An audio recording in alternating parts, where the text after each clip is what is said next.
Hi friends, నేను మీ నాగార్జున. మీరు చూస్తున్నారు నా ఇన్ఫర్మేషన్ యూట్యూబ్ ఛానల్.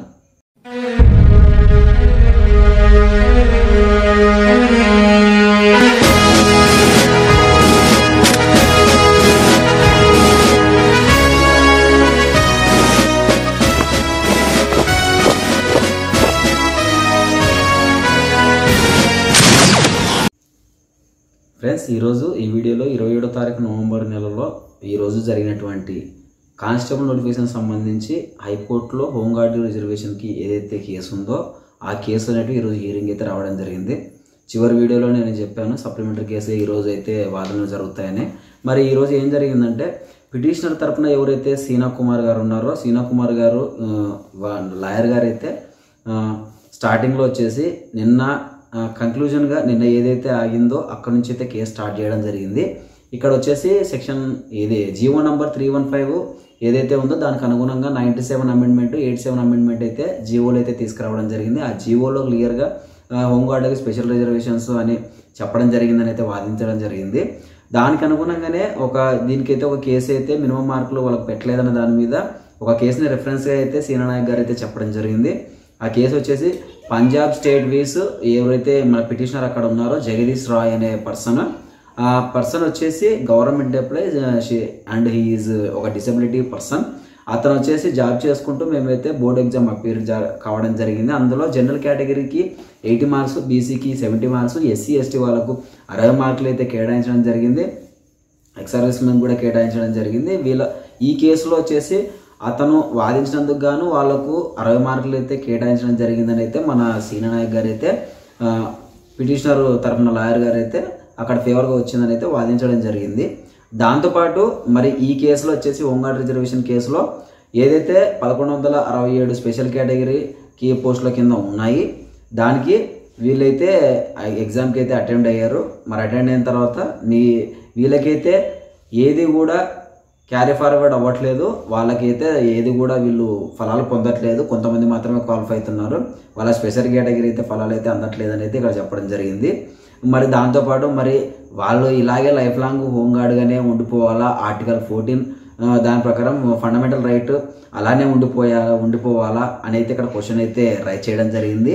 దాంతోపాటు ఏదైతే ఉందో స్పెషల్ కేటగిరీలో మిగిలితే వాడిని జనరల్ కేటగిరీలో కలుపుతారా అని నోటిఫికేషన్లో ఉంది కదా అని అయితే మన కౌంటర్లో దాఖలు చేసినట్లయితే జడ్జి గారు అయితే అడగడం జరిగింది. ఇది ఒక మెయిన్ పాయింట్గా చూడొచ్చు.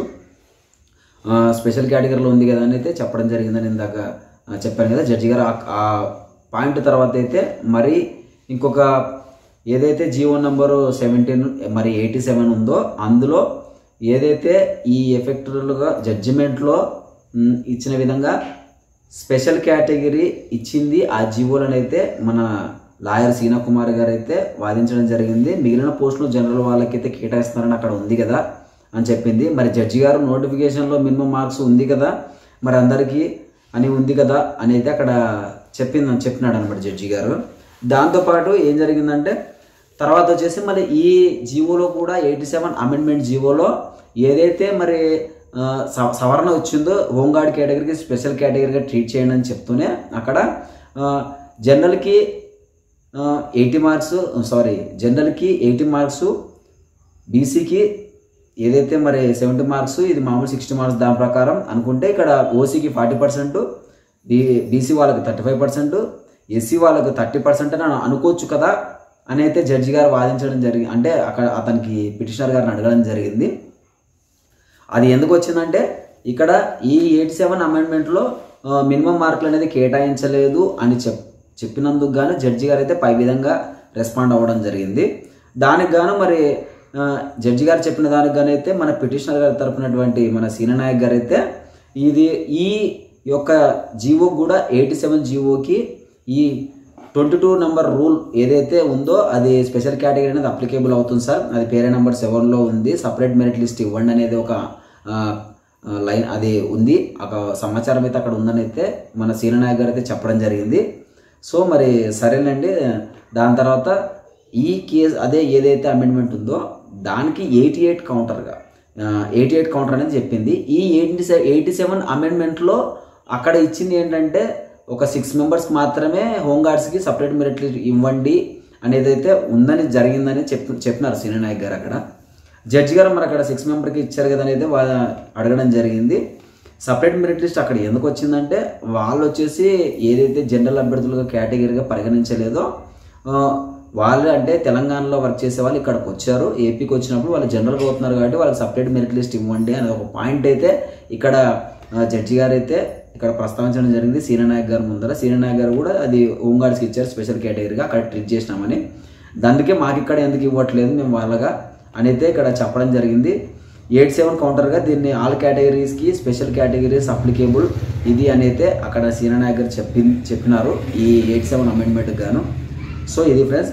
దీని తర్వాత అయితే జడ్జి గారు అయితే సర్లేంటే పూర్తిగా దీని తర్వాత పూర్తిగా వాదనలు రేపటి వాయిదాలు అయితే మళ్ళీ చూద్దామని 28వ తారీఖు అయితే జడ్జి గారు అయితే వాయిదా వేయడం జరిగింది.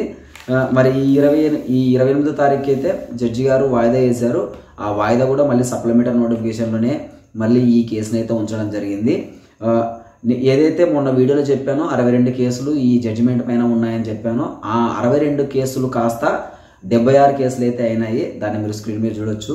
సో ఇది ఫ్రెండ్స్ ఈ హోంగార్డ్ సంబంధించినటువంటి వాదనలు అయితే పిటిషనర్ తరఫున రేపు కూడా అయితే వాదనలు అయితే జరగడం జరుగుతుంది. అది మ్యాక్సిమం కూడా రేపు కూడా ఈ సాయంత్రం పూటనే దీన్ని ఆర్గ్యుమెంట్స్ అయితే జరగడానికి అవకాశం ఉంది. సో ఇది ఫ్రెండ్స్. ఏ ఇన్ఫర్మేషన్ వచ్చినా మీకైతే కంపల్సరీగా అయితే మేము ముందుంచడానికి ట్రై చేస్తాను ఫ్రెండ్స్. అలాగే ఈరోజు హైకోర్టులో మార్క్స్ యాడింగ్ కేసు కూడా అయితే వాదనలకైతే రావడం జరిగింది. మరి ఇందులో వచ్చేసి మన రెస్పాండెంట్ అంటే మన హోంగార్డ్స్ మన ఏదైతే మార్క్స్లు కావాలని వాళ్ళు ఉన్నారో వాళ్ళ తరఫున లాయర్ గారు అయితే హాజరవ్వడం జరిగింది. ఇందులో ఒక క్వశ్చన్కి అయితే వాళ్ళ అబ్జెక్షన్స్ అయితే ఇంకా సబ్మిట్ చేయలేదు. దానికి సంబంధించి అయితే హిందుస్థాన్ రిపబ్లిక్ ఆర్మీ అనే క్వశ్చన్కి సంబంధించి అయితే వాళ్ళ దగ్గర ఉన్న ఎవిడెన్స్ అయితే సబ్మిట్ చేయడం జరిగింది. మరి దీని తర్వాత ఏదైతే డివిజనల్ బెంచ్ ఉందో అందులో దీని గురించి పూర్తిగా మళ్ళీ 3వ తారీఖు అయితే వాదనలు విందామని 3వ తారీఖుని అయితే ఏదైతే మంగళవారం రోజు ఉందో 3 డిసెంబర్ నాటికైతే దీన్ని పోస్ట్పోన్ చేయడం జరిగింది. సో ఇది ఫ్రెండ్స్ ఈరోజు హైకోర్టులో జరిగినటువంటి 2 కేసులు అయితే ఇవి. సో మళ్ళీ ఇంకా మీకు ఏదైనా కేసుల గురించి అయితే త్వరగా అప్డేట్ కావాలనుకున్న వాళ్ళైతే కింద డిస్క్రిప్షన్లో నేనైతే టెలిగ్రామ్ లింక్ ఇస్తాను. అందులో వీడియో చేయడానికి ముందే కూడా మీకైతే సమాచారం అయితే మేము వాయిస్ చాట్లో చెప్పడం జరుగుతుంది. ఇంట్రెస్ట్ ఉన్న వాళ్ళైతే జాయిన్ అయ్యండి. సో ఇది ఫ్రెండ్స్ ఇప్పటివరకు పీసీ ఆస్పిరెన్స్ గురించి ఏ ఇన్ఫర్మేషన్ వచ్చినా కూడా కేసుల గురించి వచ్చినా కూడా మేము ముందైతే ఉంచడానికి ట్రై చేస్తాను. చూస్తూనే ఉండండి నా ఇన్ఫర్మేషన్ ఛానల్. జై హింద్.